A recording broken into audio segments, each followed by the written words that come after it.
Welcome to WIDA Webinars. This is a free virtual learning opportunity that offers educators insights and resources on a variety of topics relevant to educators of multilingual learners. In this webinar, you'll hear from WIDA's expert staff and researchers. If you want to be notified about upcoming WIDA webinars, sign up for our newsletters at wida.wisc.edu/news. Hi, everyone. My name is Hannah Haynes, and I work here at WIDA. Welcome to WIDA Webinars. It's noon central, so we're going to go ahead and get started. Thanks for joining today. We have one more free webinar coming this fall, and then we're going to be announcing several new webinars this winter, all of which you can register for on our WIDA Webinars webpage on the WIDA site. So we'll just drop that link in the chat. In today's webinar, we're going to discuss writing instruction with multilingual learners. Our presenter, Hedel Asher, a professional learning specialist at WIDA, will be our lovely guide as we explore how to leverage the WIDA ELD standards framework to guide explicit language instruction in writing. So let's get started. Welcome, Hedel. Hi, everyone. Before we get started today, I just have a few logistics to run through with you. First, here's a little guide on adjusting your audio settings. In case the audio is not working quite right for you, you can adjust those.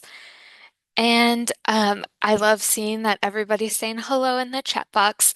So I just want to re-emphasize that that is a place for you all to share your thoughts as we're going. So if anything comes up for you that you want to share with the group, please go ahead and throw it in the chat box. As we go, our moderator today, Fatima, will also be dropping links in the chat. So when I refer to resources, you can keep an eye on the chat for those links as well. And this meeting is being recorded today, and we'll email you a link to the recording of today's presentation. And then to show that you consent to being recorded, or you consent to being in a meeting that is being recorded, you can click continue when you see that button. And then just a little notice about attendance. This webinar is just for instructional purposes. You will not receive a certificate of completion or anything like that, but I hope that you will still find this a valuable use of your time. And then please just be aware that AI to record or capture any of this content is not allowed, and WIDA reserves the right to remove any attendees or any AI bots that are in our meeting. So thank you very much. And with that out of the way, welcome to today's webinar, Supporting Writing Growth for Multilingual Learners. And again, my name is Hedel Asher. I'm a professional learning specialist here at WIDA, and I've been working on literacy with multilingual learners for the last couple years at WIDA. But prior to that, I was a teacher for just over 10 years, and I served various grade levels, but mostly in middle school. I always joke it's because I like chaos. All right, and so to start off, I want to share a little bit about me. This is a picture of me in my backyard in India. And shortly after this picture was taken, my family moved to rural southern Minnesota, which is where I started kindergarten. I was around 5 when we moved. And when I started kindergarten, I didn't speak very much English. And I just jumped in. Nobody else in my school spoke my language, just me. So I learned how to speak really quickly. I learned how to read English very quickly. But writing was always a struggle for me through grade school, through middle school, and even high school, because I would always write essays the way that I think. And I would put it down, and teachers would always write things on my paper like, this is choppy or this lacks voice. And I always thought, like, how do I fix choppy? How do I fix lacks voice? And then after years of this type of feedback, I really felt like it was me, like my thinking was maybe choppy or incoherent, or maybe my personality wasn't interesting enough in writing, like I lacked voice. And so it took years, actually, even becoming a teacher, to work through some of that and to realize that actually what had happened was that there were some invisible norms to writing that I just didn't know. That there are actually strategies like transition words to fix choppy. I like actually didn't know that. Um, and so this webinar for you today will hopefully address some of these issues that multilingual learners face by focusing on how we can explicitly teach writing skills so that these invisible patterns and invisible ways of writing become visible to multilingual learners, and actually all learners for that matter. So with that, today's goals are to look at the WIDA English language development standards and think about how we can use them to plan for explicit language instruction. And then we'll do this by looking at an example writing lesson that shows how to teach a language feature. And the best way that I thought to be able to do that with you in such a short time here is first, we're going to look at a sample unit overview. And then I want to, so that the lesson is in context, and then we'll jump into one lesson in the middle of this unit plan. All right. So, oh, I'm so sorry. So today's unit, I would like you to imagine that we're all in this class. So we're in a fifth grade class. Maybe you're the ELD teacher, the English language development teacher. Maybe you're co-teaching, maybe you're doing pull-out groups, or maybe you're the fifth grade class teacher. And we're working on this science standard. So we want our students to be able to argue from evidence to justify a solution to a problem. And our end of unit assessment is going to be that our students research one endangered species, and then they write an essay that identifies why the species is at risk and proposes a solution to help protect it. So that's where we're headed. That's the final goal. And next, I want to walk you through how we can use the WIDA ELD standards framework to support this end of unit goal. So the first step when we go to the standards is to identify what content area we're working with. And it's so important that multilingual learners have access to grade level content learning. And that's why we always want to connect to content rather than standalone. So in this example, we're working with a science unit, and so we're working with Standard 4, Language for Science, and then Standard 1, Language for Social Instructional Purposes is always a part of that. So now that we've identified we're working with Language for Science, we can look at which key language use is the most prominent. So key language uses describe the ways that language is used in school, and they can help educators make choices on how to prioritize and organize content and language instruction.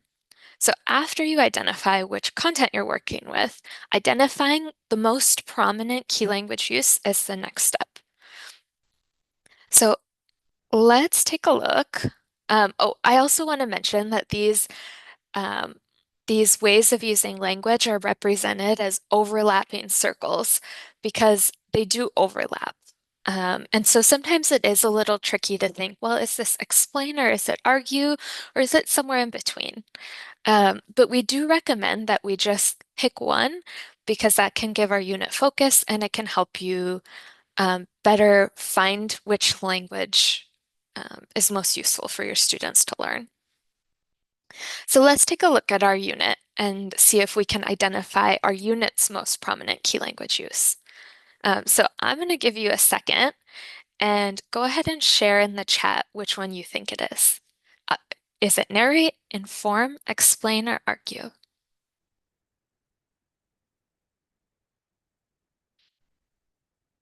All right, thank you so much. Yeah, I also identified that argue is this unit's most prominent key language use.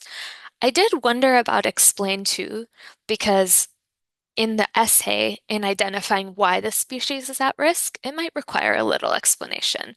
But the most prominent one, especially looking at our science content standard, is argue. So that's what made me land on argue. So next, Since we identified our key language use, we can now look at the WIDA English language standards to help find which language features and functions are associated with this key language use. So let's take a look at that next. So to start, first I need to find the appropriate page in the WIDA English language development standards. I can do that by choosing the grade cluster in the top left corner, grades 4 and 5, and language for science. And then finally, the key language use argue, which you see in that dark red box. Once I'm here, I need to identify, am I working with interpretive or expressive? And since this unit is about writing, it's expressive because writing is inexpressive, and so is speaking. So once I've picked this, I can look at the language expectations here and choose which one of these is most important for me to work on. So here's where your knowledge of your students, what they already know, what you've already taught really comes into play. So I'm going to imagine that in my class, I've already worked on making a claim using evidence in a previous unit. So I feel pretty confident that my students know how to do that. So this time I've decided I'm going to focus on this last bullet point that is about signaling logical relationships among reasoning, evidence, data, or a model when making a claim. Because I think this one also fits really well with our content standard of, justifying the best solution to a problem. So once we have that, we can then look into language features. Um, this is the specific language that you may need to teach for students to be able to do like signaling a logical relationship. And again, these are sample language features, so sometimes you might be able to choose directly from here, and sometimes you might need to think about how to make it work for your particular group. When I looked at this, I looked at connectors because I saw that causality was in here, and I felt like for the essays I want my students to write, they really need to know how to write sentences showing causality and how to signal those relationships, because that's a really important part in constructing scientific arguments when we're trying to persuade somebody. All right. And I just want to mention, I see a lot of questions in the chat. Um, I just want to quickly pause here to mention that one of our moderators is collecting your questions, and then at the end, there will be a Q&A, and that's when I'll address those questions. All right, so thank you so much for that. All right, so to sum up, here's our unit overview, and I'll just give you a second to look over this.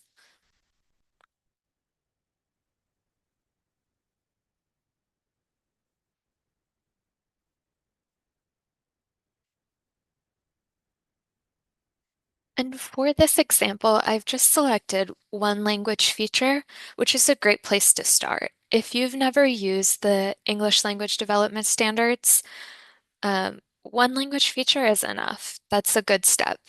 Maybe as you get more comfortable, you might want to expand that to 2 or more. All right, so one thing that I always like to do is I like to present students with the goal for the unit, and I know that this is too much for my fifth graders. So I turn this into a student-friendly goal. So here's how I would present this to my students that kind of combines the science content and the language content. Because if I'm in a mixed group of fifth graders, I just want them all to work on the same thing, right? So my student-friendly goal is we can write essays arguing for a solution to a scientific problem using evidence, clear reasons, and language that shows cause and effect. So it includes our content standard, includes the ELD standard, and kind of just condenses it all into something my fifth graders will be able to understand. And Fatima has just posted the link in the chat. So if you go ahead and click on that, you'll see a PDF of this unit overview and the lesson plan that we're about to go through. So go ahead and make sure you have that link. And then you'll see in the bottom corner it says page one. So the unit overview that we've just gone through is on page one of that PDF.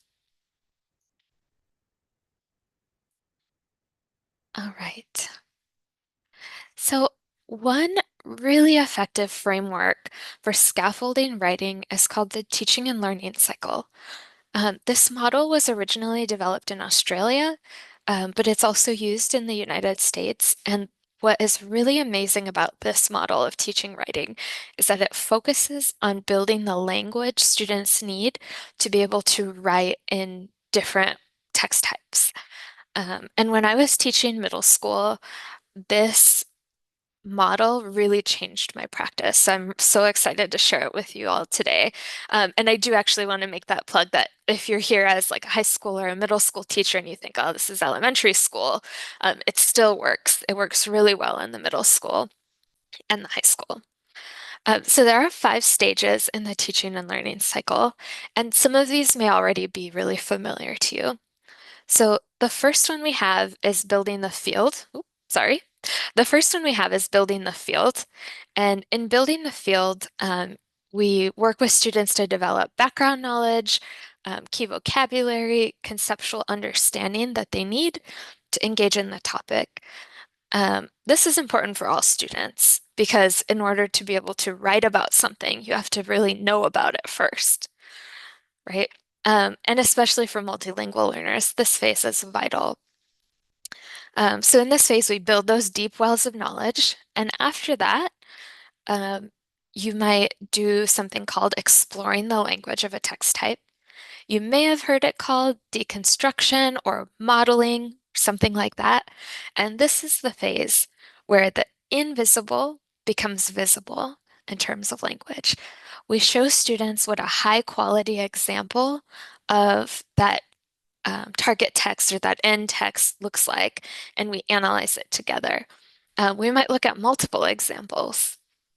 We might ask questions in this phase, like what's the purpose of this text?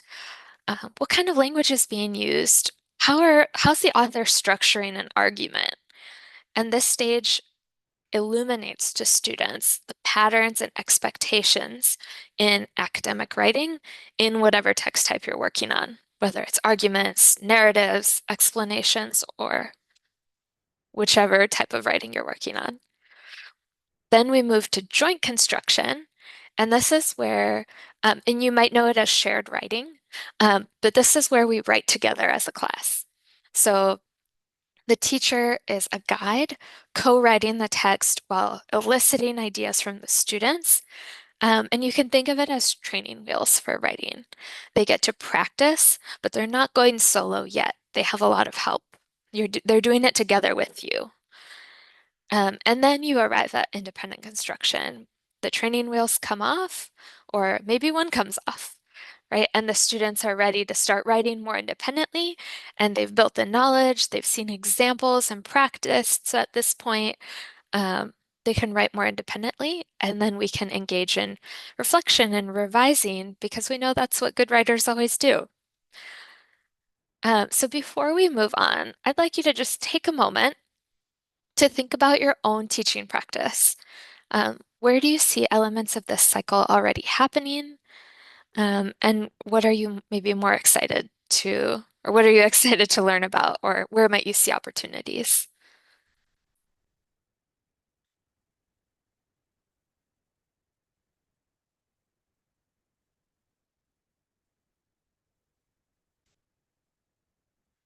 All right. So I'm going to quickly give you an overview of our unit, our endangered animals unit. So in building the field, we're imagining these fifth graders, they've already watched videos, they've learned about endangered animals, they've maybe even read some little articles about endangered species and what scientists are doing, or what even citizens are doing to try to protect them. Then they read some mentor texts to learn how authors organize and write arguments, and maybe even explore like why is an argument the best solution for, or why is an argument the one that we're working on? Why is this the best choice for our goal? of persuading others, right? In this phase, they also explore language choices that authors make. And here we're going to focus in on connectors that show causality because that's what we identified in our unit goals. Then we move into joint construction, where we write parts of text together with the students with those training wheels on. We do it together. It's not assessed, it's just practice. So they learn how to write arguments. And then they can move into growing independence. And I say growing independence because, whatever the next step is to independence, that's growing independence. Like if I have some newcomers, I might not, I might imagine that they'll still need some support. Maybe they do it in a pair. Maybe they still need a lot of language scaffolds, and that's okay. They're still growing in independence. And then finally, we all review and reflect and revise. And today, we're going to be jumping in kind of at the end of this blue phase. We're going to be looking at a lesson that's in the middle of the unit. So we're jumping right in the middle of the unit, and we're going to be focusing on looking at a mentor text that our students have already read. And we want our students to be able to collaboratively write an argumentative paragraph. So we're just going to practice some sentences that signal causality. That's our end goal for just this lesson. So we're jumping in, and here we go. So now I'm going to model something for you.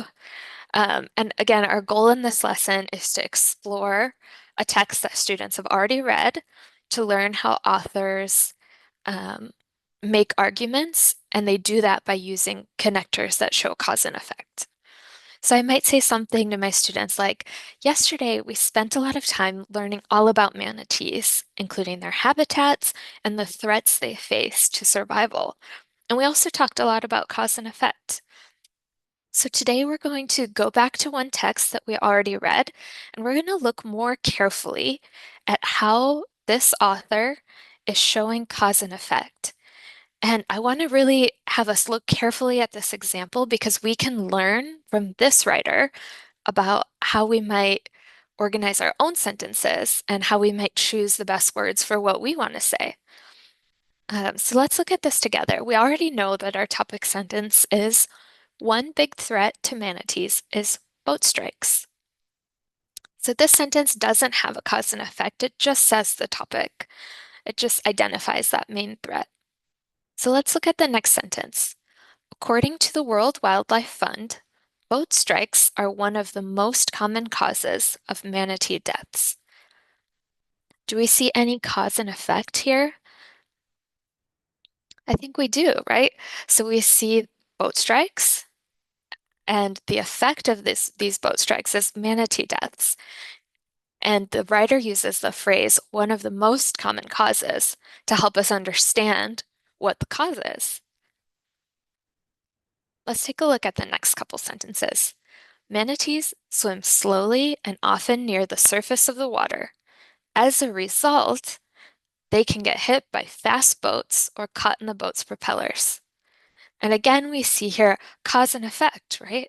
We see manatees swim slowly, and then what happens as a result, the effect is they can get hit by boats, right? So the arguer is, or the writer is trying to argue and show us why something's happening. So at this point, I might ask students to pair up to see if they can identify any other cause and effect sentences, right? So I'll give you a second to read through the rest on your own. It's on the slide and also page 2.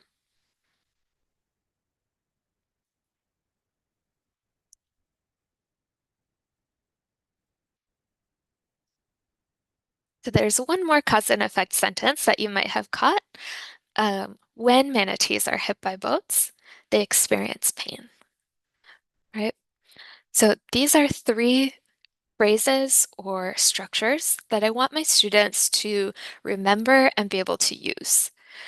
Um, so what I do is use an anchor chart as we're working through a mentor text. And it's so important to do this process because We want to capture some of this language and preserve it somewhere for students to use later.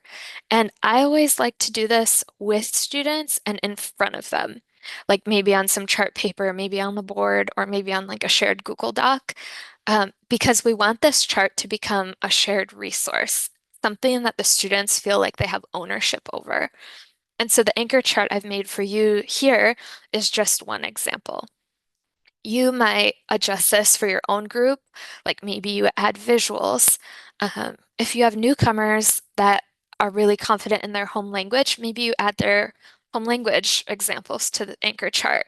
Um, how it looks is totally up to you and your class. The most important thing is that the chart is accessible while students are working on their own writing.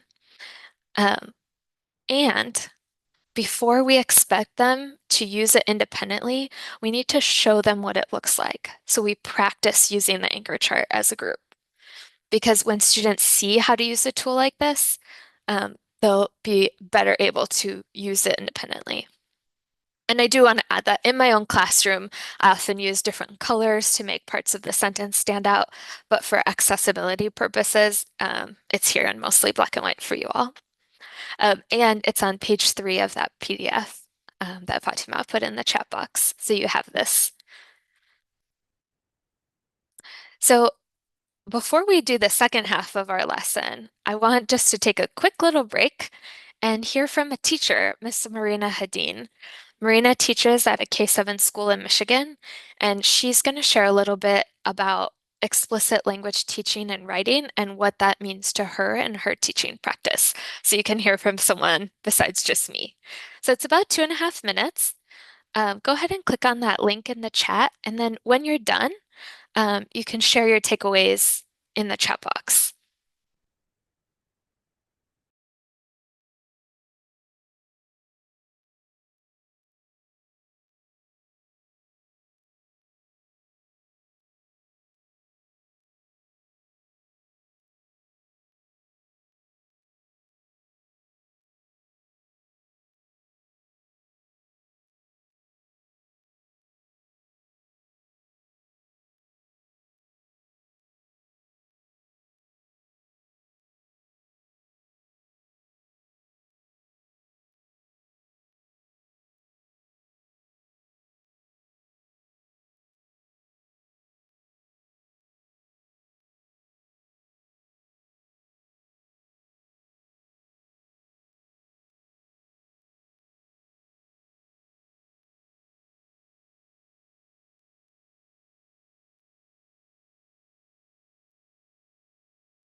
All right, it looks like there might be some technical difficulties with the video being blocked by some, um, possibly some school internet firewalls. So I'm very sorry about that. Um, we can, yeah, we can keep going. I see that some of you are watching it, so maybe I'll give you an extra minute for those of you who can to finish watching it.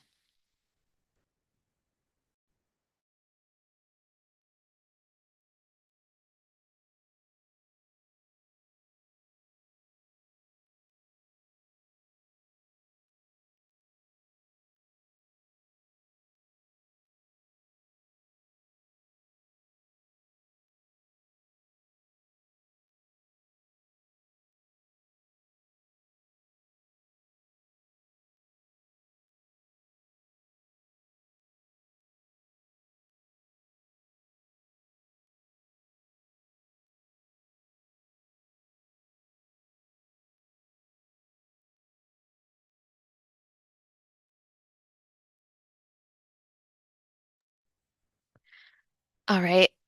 Thank you so much. So if you aren't able to watch this video because your school firewall won't let you, go ahead and still save that link. You can just copy and paste it, and then you can watch it on your own sometime. But it's a lovely little 2-minute video from a teacher just sharing her own classroom experiences. So it's always nice to hear what other teachers are doing. All right, so let's jump back into our lesson. So we just spent some time revisiting a mentor text, identifying some language features, and making an anchor chart. So next, I might jump into a little bit of co-writing, a little bit of joint construction. And how I might do this is I might say something like, let's try writing our own paragraph about manatees. We learned about how boats can cause harm to manatees, but we also learned about other threats manatees face. Does anyone remember another threat? And then hopefully a student will say something like, I remember we watched a video about how pollution harms manatees. And then you say, great job. Let's take a moment to reread those notes on pollution that we took. Now let's all work together to write a topic sentence about pollution. How might we start our sentence? Right?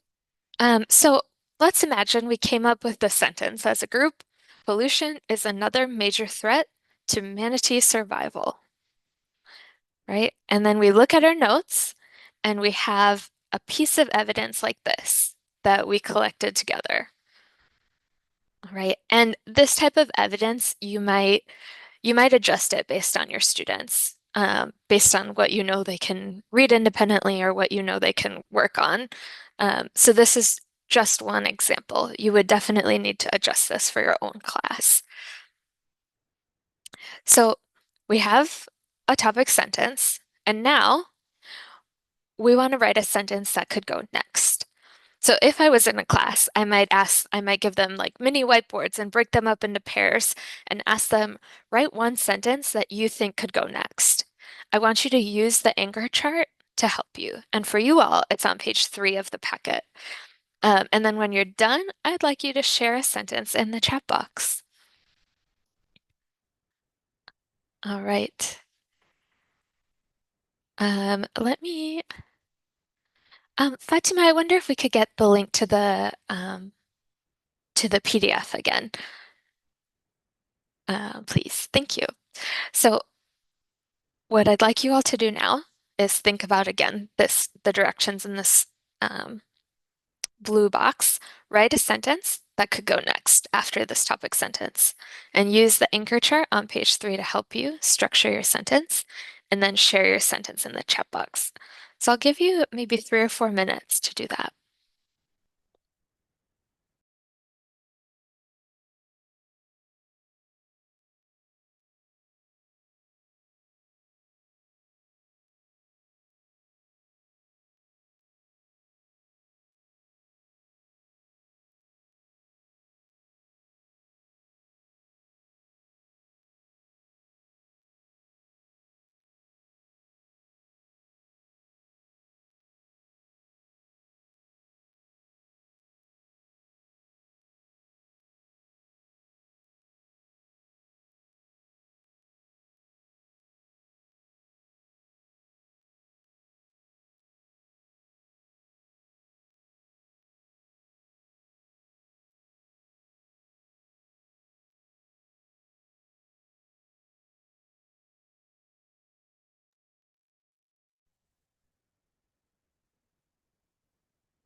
All right, I'm seeing some really lovely examples.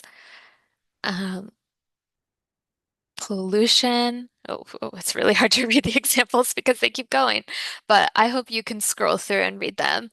So we have things about pollution, the red tide event. As a result, many manatees die. Um, Thank you all so much. And I do want to add that you all are following the directions perfectly. And in a real classroom, this doesn't always happen. But as you do this, you can work with a half answer. Like maybe a student said something, but it's not using the sentence frame. That's something you can do together. So the student provided the idea, and you might direct them to the anchor chart and say, oh, I wonder if we can use a sentence like this to help communicate your idea more clearly, right? So thank you all for your awesome ideas. Um, and here is an example, which is very similar to what a lot of you wrote. So we might say, when pollutants go into the water, it causes neurotoxic algae to bloom. As a result, manatees get poisoned and drown. So you might do this for a few more rounds. You might add some more sentences. And then the way I would wrap up this lesson is by choral reading it as a whole group um, out loud together, maybe even highlighting what's so great about it, doing a pat on the back or whatever routines you have to celebrate. Um, because even though this isn't the final product of the unit, the students have now just had a chance to really practice with your support um, these language features that we want in their writing. And so in this process, it's really important that we're modeling that writing is not a linear process. So when I taught, I always had some students who just felt like if they put their pen to the paper, it needed to be perfect. That they couldn't make any mistakes or rearrange, like the first way they wrote it is the way it is, and it's not changing. And this type of writing instruction is an opportunity for you to model that's not how most writers write. So you could do this by when a student shares an idea, spell a word wrong, and then say oops, and then cross it out and write it correctly, right? Or if a student gives you an idea that's a little bit confusing, honor that. Still write it up there and then ask your students, oh, like, I wonder if we can make this even clearer. What could we do to add some more detail to this? And then cross it out and write it again. Or, add some words in. Um, and it's really important in the joint construction process when you're writing together with the students that you're really co-constructing this, that the students are equal participants, and what they suggest is what you use, even if it's not like the perfect answer. You might also maybe ask open-ended questions that prompt students to some deeper thinking, and you'll find those on your packet or in your packet as well. And I will also say, um, when I did this, the first time I did it, I was teaching um, Shakespeare in ninth grade. The students had to write these essays about Macbeth, and I decided, let's try joint construction because I know this is going to be a hard task. And I tried really hard to keep the student suggestions, and it was rough. Like at the end, we wrote this paragraph that goes in an essay, and I'll be honest, the paragraph was not good. Like it was not good content-wise, it was not good language-wise. But that was such an eye-opener experience for me and knowing where the students are actually at. And if I had skipped that step and just jumped to independent construction and let them write their essays, they would have written that for their final product. So this was an opportunity for me to go back and think, okay, what content do we need to revisit? What language do we need to revisit? And so I had to go back and reteach a little bit. And then we came back to this co-constructed Macbeth essay and we fixed it together. And it really made such a big difference in those final products. Like you could see that they felt more confident in what they were writing. Um, so I want to show you where we're at in the unit now. So we've gone through just part of a lesson, just plopped in the middle of the unit, right? And the text that we wrote as a class, it's just practice, right? And we want our students, especially our multilingual learners, to have several supported experiences practicing the language we want them to internalize. And just to kind of reiterate that, I want to draw your attention to those colorful arrows around the circle. So if you look at that green arrow, you'll see that it's actually bidirectional, which means that it's really normal to do joint construction and then go back up to exploring the language of a text type, right? That this cycle isn't just you do this, this, then this. We might go back and forth a little bit because that's how learning works. Um, And then when we use supports like sentence frames, they become really useful because we're using the support after students have had practice with the language. Because the sentence frame by itself does not teach the student. Rather, it supports them to remember what they practiced with you together. And it makes it easier for you to remove those sentence frames after some time, um, because we know those supports are never meant to be permanent. Those supports are always meant to be taken away because we want our multilingual learners to be able to progress. And that to me is one of the most powerful ways that the teaching and learning cycle is a little bit different from other ways of teaching writing. Um, and then you'll see, I'm sure you can imagine the rest of the unit where we go back and forth a little bit, maybe do a little bit more background knowledge building as we go. And then when the students are ready, they can write their own essays. And they might still need your support. They're still in fifth grade learning how to be writers, right? And especially if you have newcomers or students that need extra support, um, growing independence just means the next step in independence, right? They might still need your sentence frames. They might still need a partner. They might still need your support, but they're more independent than they were before. And then take some time to review and reflect and revise. Because students also need to know that good writers don't just write perfectly the first time they write it, that good writers do go back and revise their writing. And that's what makes our writing better. And then I know some of you might be wondering, this seems great for a whole class, but I teach pull-out groups. So how might I do this in my groups? And if you have ideas, I actually saw that a lot of you were sharing your own ideas about how you do this in your context. That's awesome. Keep sharing that. But I would say if you have limited time to collaborate, like I know everybody doesn't have time to co-plan every single lesson, right? But if you have some time to collaborate, knowing what the class expectations are for the end of unit goal and being able to write a mentor text. Like sometimes I would even just try to figure out what that goal was and write an example and send that to the class teacher and say, like, is this kind of what you're going for? Um, and that's kind of opening the door for that collaboration. And then your small group lessons can build the language that works toward that goal. And in my experience, this really added a lot of motivation from the students, especially the older elementary students, because they could see like, oh, what I'm doing with Miss Asher in the pullout lessons is actually really helping me a lot in science. And so once they see that connection, I noticed that they were so much more motivated um, to like work hard in my smaller lessons. All right.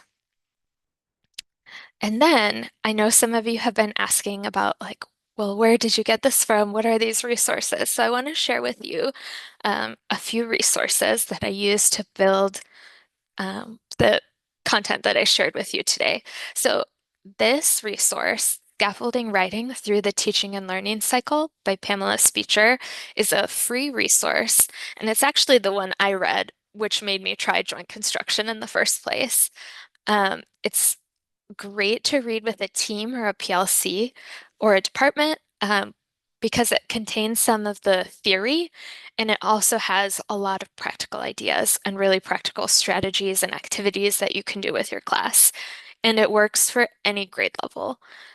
You can do it through high school. So, if you want to learn more about this teaching and learning cycle, you want to try it, I highly recommend this link. And thank you, Fatima, for putting the link to this PDF in the chat. If you came here today and you were wondering, well, you didn't touch on assessment at all. There is a WIDA focus bulletin on assessing writing, and it talks about the importance of evaluating writing, how to decide like what is the most important thing that I should be assessing, because it can get so overwhelming to even know what to assess. And it also has some guidance on how to write responses or how to write example texts. And so that link is now in the chat as well. And I also want to just say a huge thank you to the educators who supported this work, Marina Hadin and Denise Torres. They helped me, collaborate, test out these lesson plans to make sure that they all work. Um, and then also thank you to the resources that I was able to use as open source resources about protecting our wildlife. So in case you want to check those out, you can do that. And then I know there were many, many questions. So I will take a moment now to look at the list of questions to see what questions I can answer for you all.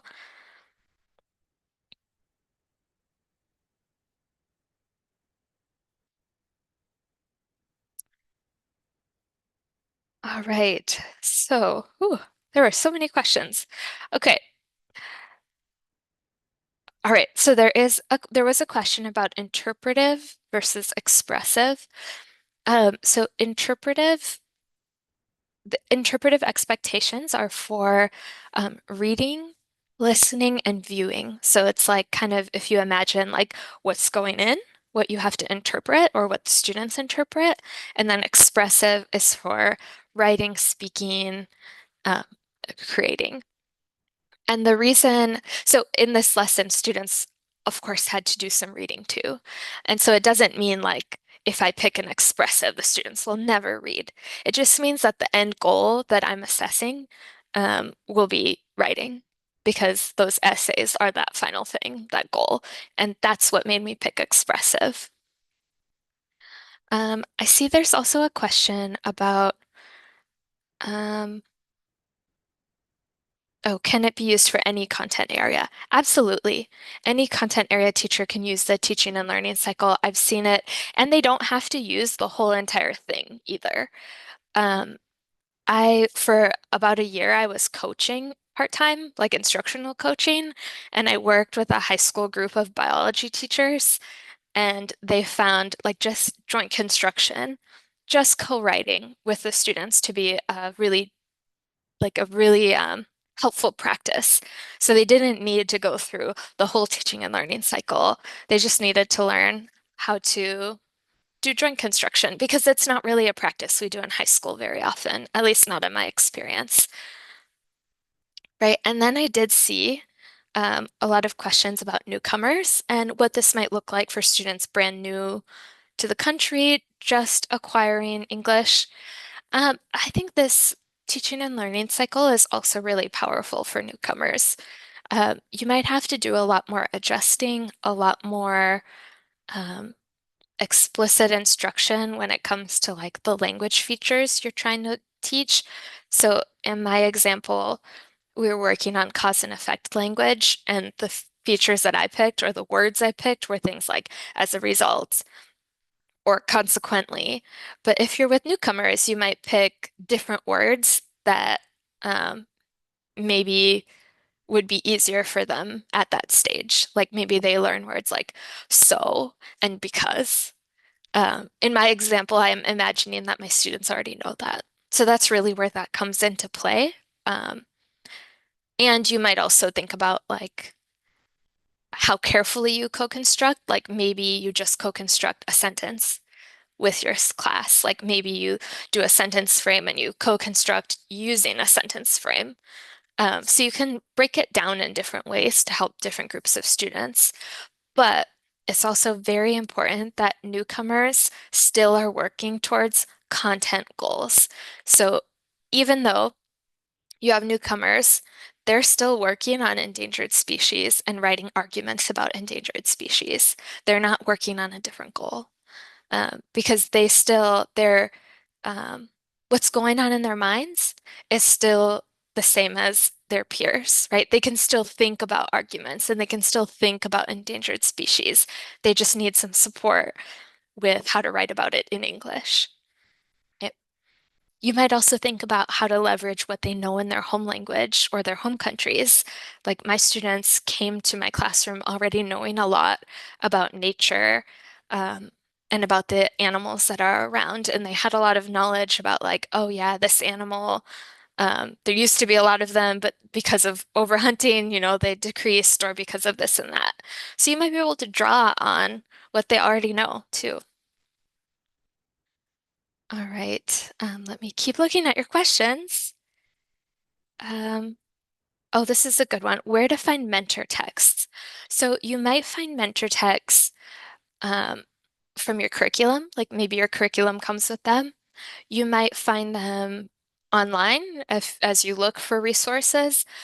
What I usually preferred is just writing them myself. Because when I wrote the mentor text myself, it made me like really aware of how I'm using language.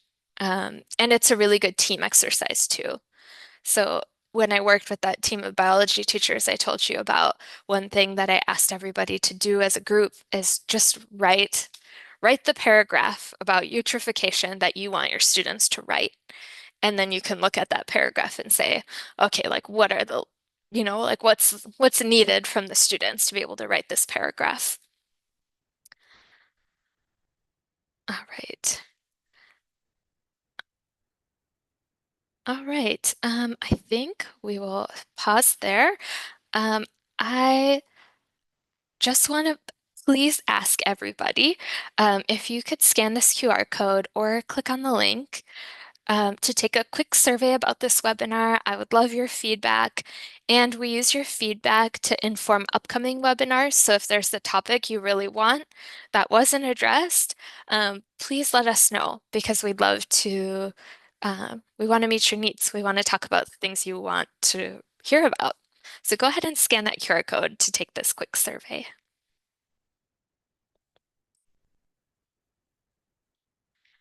All right, and I see a question. I saw it in my list too.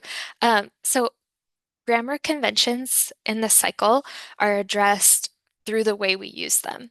So in the sentence, when something happens, comma, something else happens, how to use that comma is embedded in that sentence frame and in the example text. So you might point out, there's a comma here, and that helps us know to take a breath. But we don't address it separately with like grammar drills. All right. Thank you so much for all your nice comments in the chat as well. I really appreciate all of your engagement here with us today. And then feel free to stay connected with us on social media, and we will see you around. Bye, everyone. Have a good day.